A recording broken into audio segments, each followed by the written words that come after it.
সকাল সকাল ঘুম থেকে উঠে দেখলাম বাইরে ঝুম বৃষ্টি। হয়তোবা নিম্নচাপ চলছে, সেজন্য হয়তোবা পরিবেশের অবস্থাও খুব খারাপ, প্রচণ্ড বাতাস আর বৃষ্টি। তো এমন একটা ওয়েদার ডিমান্ড কি হওয়া উচিত বলুন তো? হ্যাঁ, ঠিকই ধরেছেন, এমন ওয়েদারে তো ভুনা খিচুড়ি মাস্ট বি লাগবেই। আচ্ছা, আমার একটা প্রশ্ন, বৃষ্টি আসলেই কেন মানুষের সবার ভুনা খিচুড়ি খেতে ইচ্ছা করে, অথবা গরম গরম ধোয়াটা এক কাপ চা? এই জিনিস দুটো কিন্তু বৃষ্টির সময় প্রায় 90% মানুষের পছন্দের তালিকায় থাকে। বৃষ্টির সময় মোস্ট ডিমান্ডিং একটা খাবার। তো যাই হোক, যেই ভাবা সেই কাজ। তো আমি সকালবেলা আমার নাস্তার প্ল্যানিং ক্যান্সেল করে তো বৃষ্টির সাথে তাল মিলিয়ে ওয়েদার ডিমান্ড অনুযায়ী গরম গরম ভুনা খিচুড়ি রান্নার আয়োজনে লেগে পড়লাম। তো তাড়াতাড়ি করে ফ্রিজ থেকে মাংস বের করে ভিজিয়ে নিয়েছি। তো এই ফাঁকে তাড়াতাড়ি করে আবার মশলাটাও কষিয়ে নিচ্ছি।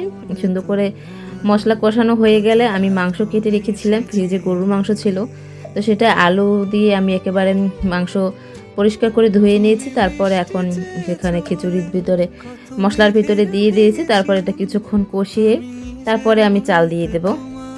ও, সব মশলা তো দেওয়া হয়েছে, কিন্তু এর ভিতরে আবার লবণ দিতে ভুলে গিয়েছিলাম। লবণ তো মাস্ট বি লাগবেই, লবণ হচ্ছে খাবারের জন্য অপরিহার্য। যাই হোক, এই তো লবণ দিয়ে দিলাম। খাবারে কিন্তু যাই করুন আর না করুন, লবণ দিতে কিন্তু কখনোই ভুলবেন না, কারণ একটা মশলা বাদ দিলে খাওয়া যায়, লবণ বাদ দিলে পুরো খাওয়াটাই বাদ, নষ্ট হয়ে যায়।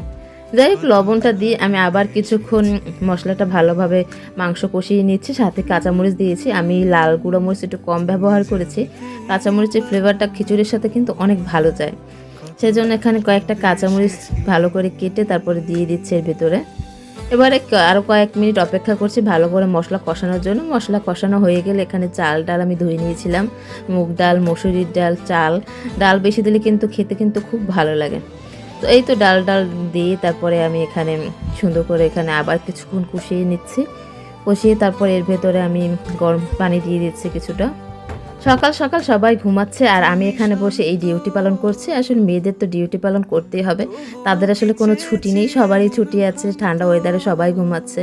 কিন্তু আমার আর কি করার, আমি তো সকালবেলা উঠে এই তো সকালের নাস্তাটা রেডি করছি। নাস্তা বলতে সকালে আজকে ভুনা খিচুড়ি খাওয়া হবে, যে কারণে আজকে বৃষ্টি আছে। যাই হোক, এদিকে প্রেশার কুকারে আমি মাংসটা খিচুড়িটা চড়িয়ে দিয়েছি। খিচুড়িতে সিটি উঠতে থাক, এদিকে আমি 1 কাপ কফি খেয়ে নেই। সকালবেলা 1 কাপ চা বা 1 কাপ কফি না খেলে দেখবেন একেবারে দিনটাই কেমন যেন শুরু হতে চায় না।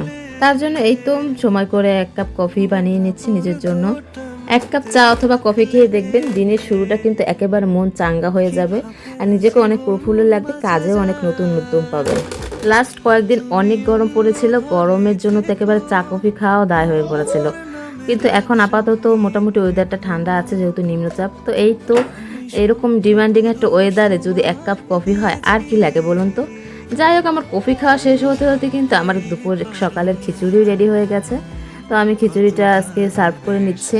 ঠান্ডা ঠান্ডা ওয়েদার, সাথে এই গরম গরম ধোয়া ওঠা খিচুড়ি কার কার খেতে কেমন লাগে জানি না, তবে আমার কিন্তু খেতে বেশ লাগে। আজকে সকালটা কিন্তু একেবারে জমে গিয়েছে। তো যাই হোক, ঘুম থেকে উঠে কি রান্নার প্ল্যান করেছিলাম আর কি রান্না হয়ে গেল, এভাবেই তো আমাদের প্রতিদিনকার অনেক নিয়ম, অনেক পরিকল্পনায় হয়তো বা চেঞ্জ হতে থাকে আমাদের অগোচরে। যাই হোক, খিচুড়ি খেতে খেতে সবার থেকে বিদায় নিচ্ছি। সবাই ভালো থাকবেন, সুস্থ থাকবেন, ধন্যবাদ।